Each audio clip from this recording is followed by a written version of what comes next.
Hi entrepreneurs, I'm Kevin from Entrepreneurs Book Club, and today I want to share with you my favorite 3 tips from the book One Page Marketing Plan by Allan Dib. Now this book was really transformative in my mind, but before talking about my thoughts about the book, I'm going to jump right into the first tip, and that is don't mimic the marketing strategies of bigger companies. Because a lot of people think like bigger companies are super successful, so we want to mimic them, right? But actually we don't, because in terms of marketing, many of them practice mass marketing or branding per se, in which they put out content to a wide number of people over and over again until they get ingrained in their mind. The problem with that for small businesses is that it costs a lot of time and money, and even if you do that approach well, it's easy to get lost in the constant flood of mass marketing going on, right? You have to compete with like Coca-Cola, McDonald's, and all the other ones that are constantly putting out mass marketing type campaigns. On the other hand, what this book suggests is the second category of marketing strategies called direct response marketing. And on a very high level, what that is marketing campaigns that are filled with call to action and that are really specifically targeted only to the people that you want to be your customers. And so the rest of the book really expands on this strategy, and that leads me to tip number 2 from this book, which is to really focus and target your marketing as specifically as possible.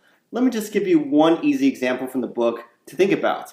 And that is if you're a photographer, right, and you write out your list of services, like I do wedding photographs, graduation, products for businesses, photojournalism, etc., and you want to get customers from all those areas, right, to not limit yourself. But on the other hand, if you really focus on one thing and say, like, I only do wedding photography, think about it from the customer's perspective, right? If you're someone who's about to have their wedding and you're looking for photographers, are you going to choose the one that lists out 10 different services or the one that says, I do wedding photography? Well, most likely you're going to choose the latter one because you know that they're focused on your needs and can better have that in mind when they take your photographs. So that's basically the point. Start by dominating a particular niche before expanding to the next niche, instead of doing a blanket approach all at the beginning and losing customers because you're too general. And finally, tip number 3, and that is don't forget to nurture your leads. And this is something I have failed to do so a lot in the past, but I'm starting to be a lot better in that. And the point is that once customers visit your website or view your content, you should try to get their contact info and put it in a CRM system, or that's customer relationship management, like Salesforce, for example. Because many of them aren't ready to buy when they first come across your company, products, or services, right? Only a very small percentage is ready to buy immediately.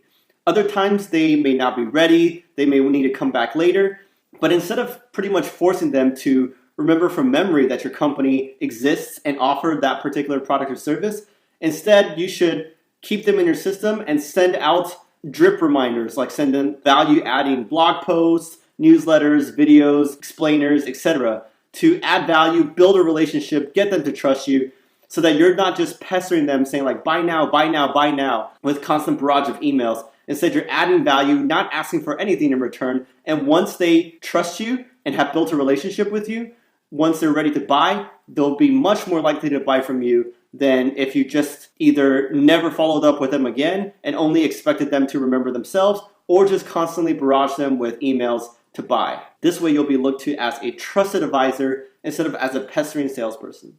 Okay, so that's all for today, folks. I don't want to ruin everything from this book, and as you can tell, this is only the top and middle part of the marketing funnel, but this book talks about each and every part of the funnel in depth and ties it all together in a way that I've never thought about before. So if you're like already a marketer who's done this for many years, or you study marketing at school, then this book is probably not for you. But for those of us who haven't and are just learning in this entrepreneurial journey ourselves, this book is a must read because it is so helpful to kind of make you understand the marketing process end to end and how to piece it all together. But also, besides just the marketing funnel, Allan Dib also mentions stuff outside of the marketing funnel, like reusable business processes and so forth. So it's just super helpful. I definitely recommend to you. Let me know what your thoughts are. I hope these 3 tips were helpful. Definitely give me a like if you like this video and subscribe to catch future ones. This is Kevin. I hope you have a great day, entrepreneurs, and I'll catch you guys next time.